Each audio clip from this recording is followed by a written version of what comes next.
What's great? Chef here, John Morris again, man, presenting to you how to make red stripe beer battered fish and chips. Yeah, man, Me know about sardine, mackerel, chicken neck, chicken back. Nothing I waste, nothing I dash way. So you saw that beautiful picture, right? I guess that's why you click on here, or probably you like me. So whichever one it was, I'm still elated that you click on that thumbnail and you're over here now, see? So this fish that I'm using is a bassa fillet, and bassas are normally high in water content. Normally people would use cod. Cod is a very good fish to use for this method, as well as halibut. Halibut, I would say, in my opinion, is the best fish because they're very thick, so you get more flesh out of your fish, you know what I say? So when you have that crispiness of your chips on the outside and then that nice juicy inside, I'm going to show you all of that, man. Don't worry yourself. So without further delay, I want to take you right into preparing this red stripe battered fish and chips. So forward, let me show you what I'm going. I have here 2 slices of bassa fillet. As you can see, they're nice and fresh. I've already went ahead and washed them with some lime and vinegar. So 1 tablespoon of fish seasoning, right?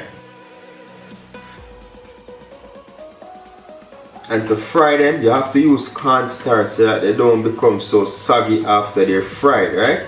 And there you have it. These are nice and seasoned. Just gonna set these aside and allow them to marinate for about 10 to 15 minutes, or you can do this overnight, your choice.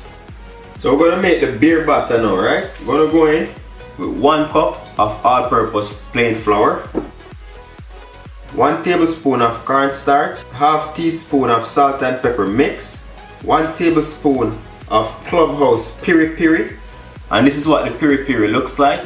Mine is almost done because I use this quite often.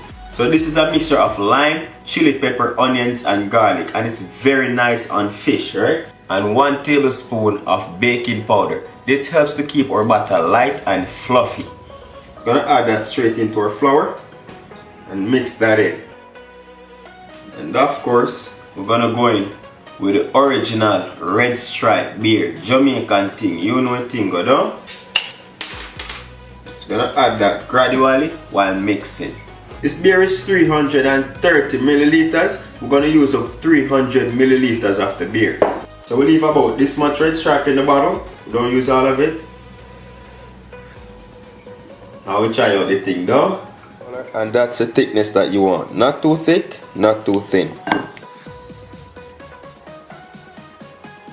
So I'm gonna start off my chips by using a pack of classic Lay's chips, right? This is my favorite chips. You can use whichever chips of your choice. I'm gonna go in with about 2 cups or so. I'm just gonna crush these up. So that's perfect. So you can also crush these in the bag if you have like a small bag, right? At this point, you want to preheat your oil to 350 degrees Fahrenheit, right? ½ cup of all-purpose flour. I'm gonna go in with just a sprinkle of salt and pepper mix. 1/4 teaspoon. I'm gonna mix that in. Now I'm gonna go in with my fish. I'm only gonna be frying 1 for now. Nicely seasoned. I'm just gonna go right into my flour. Shake it around. Flip it over.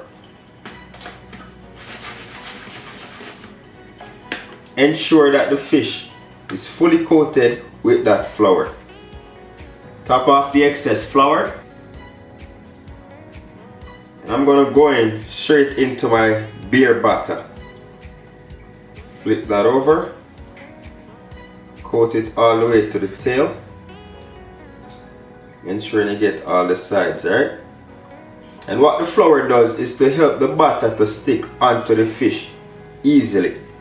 And we're just going to drain the excess batter from the fish. So you can do this until it's no longer running, or you can just speed up the process by shaking it up. I'm going to go straight in my chips, laying it down like that. Lay it flat. Give that a shake. Get a few of the chips from the sides. Sprinkle them on top. Gently pat it on. I'm gonna flip that over. And ensure to cover all the beer spots with the chips. shake the excess chip off.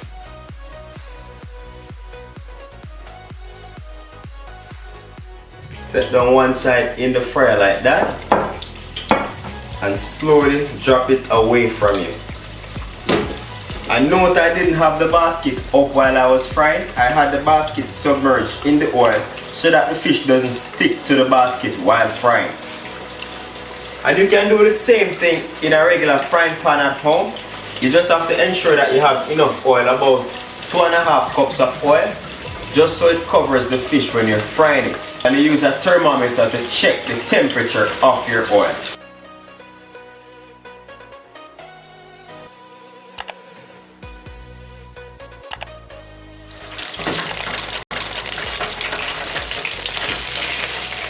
And how you know it's ready? It should be at an internal temperature of minimum 145 degrees Fahrenheit, right? And at maximum 160. You don't want it to go too much over 160 because then your fish will be overcooked. And you can also check to see if it's fried. Whenever time you see it start floating in the oil, that means it's very light and it's ready.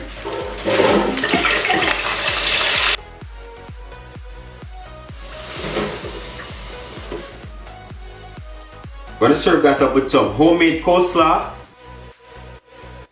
homemade tartar sauce, which can be found in the description box as well, and that is a perfect addition with your fish, and of course some fries.